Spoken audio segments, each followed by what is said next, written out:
സംസ്ഥാനത്തെ ക്ഷേമ പെൻഷൻ വാങ്ങുന്ന എല്ലാവരും തന്നെ ഈ അറിയിപ്പുകൾ ശ്രദ്ധിക്കുക. പെൻഷൻ വിതരണം 2 ഗഡുക്കളാണ് കഴിഞ്ഞ മാസം 30-ാം തീയതി മുതൽ വിതരണം ആരംഭിച്ചത്.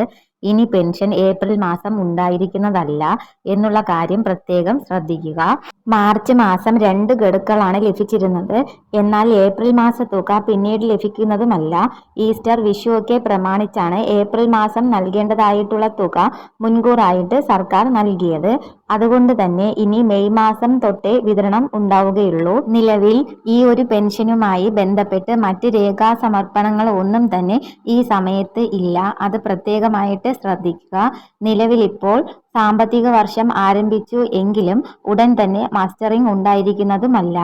രണ്ടാമത്തെ പ്രധാനപ്പെട്ട അറിയിപ്പ്, സ്ത്രീ സുരക്ഷാ വീട്ടമ്മ പെൻഷൻ പദ്ധതി ഫെബ്രുവരി മാസവും മാർച്ച് മാസവും ധനസഹായം ലഭിച്ചവരാണ് എങ്കിൽ ശ്രദ്ധിക്കുക.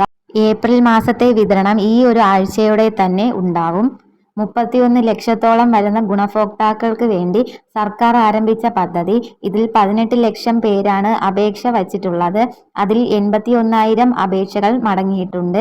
നിലവിൽ അപ്രൂവൽ ലഭിച്ചവർക്കെല്ലാം ഈ പ്രാവശ്യം 1000 രൂപ വിതരണം ഉണ്ടായിരിക്കും.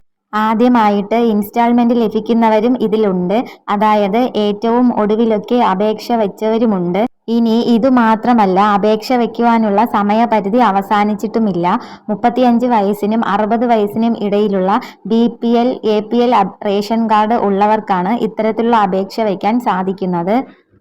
മൂന്നാമത്തെ മറ്റൊരു പ്രധാനപ്പെട്ട അറിയിപ്പ്, കണക്ട് ടു വർക്ക് സ്കോളർഷിപ്പ് പദ്ധതിയുമായി ബന്ധപ്പെട്ടാണ്. 1000 രൂപ വീതം യുവതീ യുവാക്കൾക്ക് ലഭിക്കുന്ന സ്കീമാണ്. ഏറ്റവും ഒടുവിൽ ലഭിക്കുന്ന വിവരങ്ങളനുസരിച്ച് 29,000 വരുന്ന ആളുകൾ ആദ്യ ഇൻസ്റ്റാൾമെന്റ് ഈ മാസം ക്രെഡിറ്റ് ആകുമെന്ന് അറിയിപ്പുകൾ വരുന്നുണ്ട്. അതായത് മുൻപ് അപേക്ഷകൾ വച്ചിരുന്നു, അപ്രൂവൽ ആയത് വൈകിയായിരിക്കാം. അതുകൊണ്ടാവാം 29,000 പേർക്ക് കൂടി ഈ പ്രാവശ്യം ഗഡു ലഭിക്കുമെന്ന് സർക്കാർ അറിയിച്ചിട്ടുള്ളത്. 12 ഗഡുക്കളായിട്ടാണ് നിങ്ങൾക്ക് ലഭിക്കുക. ഇനി ഇതോടൊപ്പം തന്നെ അപേക്ഷ വച്ചിട്ടുള്ളവർക്ക് വേരിഫിക്കേഷൻ പൂർത്തിയായിരിക്കുന്ന 30,000 വരുന്ന ആളുകളുമുണ്ട്. അവർക്ക് അടുത്ത തവണ ആയിരിക്കും അക്കൗണ്ടിലേക്ക് ക്രെഡിറ്റ് ആവുക. ഏറ്റവും അവസാനത്തെ അറിയിപ്പ്, സപ്ലൈകോയിൽ വിഷുക്കിറ്റിന്റെ വിതരണം നടന്നുകൊണ്ടിരിക്കുന്നു. അതോടൊപ്പം തന്നെ നോൺ സബ്സിഡി ഉൽപ്പന്നങ്ങൾ നമ്മൾ സപ്ലൈകോ വഴി വാങ്ങുകയാണെങ്കിൽ 1000 രൂപയ്ക്ക് മേൽ പർച്ചേസ് ചെയ്യുമ്പോൾ വിഷു കൈനീട്ടമായിട്ട് റിവാർഡ് കൂപ്പൺ ലഭിക്കുന്നതാണ്. അതായത് പിന്നീട് നമ്മൾ സപ്ലൈകോയിൽ നിന്ന് സാധനങ്ങൾ വാങ്ങുമ്പോൾ 101 രൂപ അതിൽ നിന്നും റെഡീം ചെയ്യാനായിട്ട് സാധിക്കും. വളരെ പ്രധാനപ്പെട്ട കുറച്ച് ഇൻഫർമേഷൻസ് ആണ് ഷെയർ ചെയ്തത്. ഇതുപോലുള്ള അറിയിപ്പുകൾക്ക് ചാനൽ ഒന്ന് സബ്സ്ക്രൈബ് ചെയ്യണേ.